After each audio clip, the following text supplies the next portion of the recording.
का जिक्र हुआ। इसका मतलब ये है कि इंसानों के अंदर जो शयातीन हुआ करते हैं, इंसानी शैतान जो होते हैं, वो जिन्नों के शयातीन से भी खतरनाक होते हैं। यूं ही बअदुहुम इला बाद ज़ुख़्रुफ़ल क़ौलि ग़ुरूरा। क्या कह रहा अल्लाह रब्बुल आलमीन कि ये शयातीन बास के ऊपर वसवसे डालते हैं और फिर धोखे डालने के लिए चिकनी चपड़ी बातें करते हैं, बनाते हैं। यानी शयातीन जो होते हैं, गुमराह करने वाले जो होते हैं, वो बड़ी चिकनी चिकनी बातें करेंगे और आपको धोखे में डालने की कोशिश करेंगे। कोई भी सादा मिजाज आदमी या हकपरस्त आदमी जो सीधी सादी बात करेगा, वो अपनी बातों पर बहुत ज्यादा मेकअप नहीं करेगा, बनाव सिंगार बहुत बना करके बातें नहीं पेश करेगा। लेकिन जो शैतान होता है, बहकाने वाला होता है, बड़ी चिकनी चिकनी बातें वो करेगा।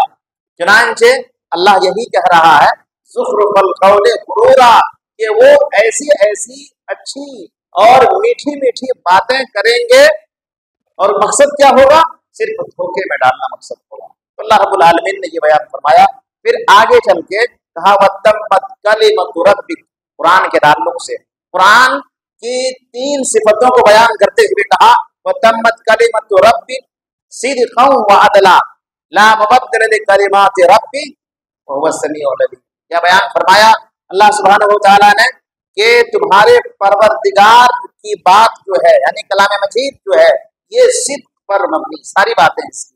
कलाम मजीद के अंदर जितने भी वाक़यात हैं और जितने भी अहकाम और मसाइल हैं, जिस तरह का भी पस मंजर कुरान में बयान किया गया है, सारी चीजें और सारे पस मंजर, सारी बातें सिद्क़ पर मबनी है। एक भी बात के लिए, एक भी बात झूठ या रैब या शक पर मबनी नहीं है, बल्कि शक किया ही नहीं जा सकता, उसके लिए चैलेंज है।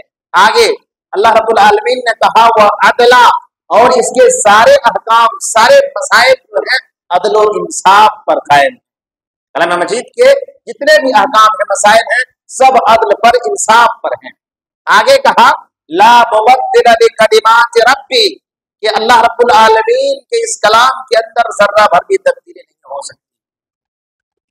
किसी कलमे के अंदर, किसी आयत के अंदर तब्दीली का होना और आमेजिश का होना तो दूर की बात है, किसी एक नुक्ते, ज़ेर और ज़बर के ऊपर भी कोई इंसान आज कमी और बेशी नहीं कर सकता।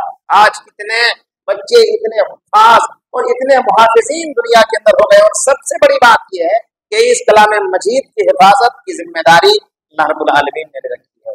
उसके बाद अल्लाह रब्बुल आलमीन आगे कहा अवमन काना मैतन, कलाम मजीद के हवाले से देखिए, अवमन काना मैतन फअहयैनाहु वजअलना लहू नूरन यमशी बिही फिन्नास। क्या कह रहा है कि वो इंसान जो मुर्दा है, जिंदा होने के बावजूद भी मुर्दा कह रहा है कि वो शख्स जो मुर्दा है, फअहयैनाहु, हमने उसे जिंदा किया, वजअलना लहू नूरन, और हमने उसके लिए नूर पैदा किया। नूर से मुराद यहाँ कलाम मजीद भी बहुत सारे मुफस्सिरीन ने बयान किया है, कहा ये कुरान है, वजअलना लहू नूर। उसके बाद क्या कहा यमशी बिही, जिस कलाम मजीद के जरिए, किताब और सुन्नत के जरिए, या जिस दीन के जरिए इंसान लोगों के बीच चलता है, वो अंधा नहीं होता। जो भी कुरान को नहीं मानता है, किताब और सुन्नत को नहीं मानता है, ऐसा इंसान हकीकत में मुर्दा होता है।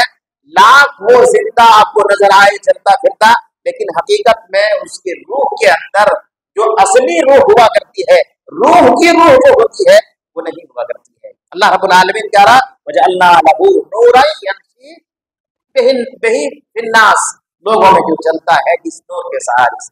आगे फिर अल्लाह सुब्हानहु व तआला ने बहुत सारी बातें बयान करने के बाद ये कहा कि अल्लाह रब्बुल आलमीन इसके हवाले से ये चाहता है कि इसको हिदायत दिया जाए, अल्लाह की मशीयत होती है। क्या कहा फमन युरिदिल्लाहु अन यहदियहु यशरह सदरा लिल इस्लाम, कि जिस इंसान के हवाले से अल्लाह चाहता है कि इसको हिदायत दिया जाए, तो उसके सीने को अल्लाह खोल देता है। यशरह सदरहु लिल इस्लाम, इस्लाम के लिए खोल देता है। आज کوئی یہاں نہیں بھی ہے، یہاں نہیں بھی ہے، اپنے گھر کے اندر ایسے ایسے لوگوں سے بھی سابقہ پڑتا ہے جس کے گھر کے ارد گرد میں کسی مسلم کا بھی گھر نہیں ہوتا، لیکن جب وہ کہیں سے اذان کی آواز سنتا ہے تو اس کے دل کے اندر کپ کپی تاری ہوتی ہے، یا کوئی نہ کوئی بہانہ اللہ بناتا ہے، چین نہیں ملتا ہے۔ بمبئی کے اندر ایک لڑکا مجھ سے ملا اور وہ بتا رہا تھا کہ جب اذان کی آواز ہمیں سنائی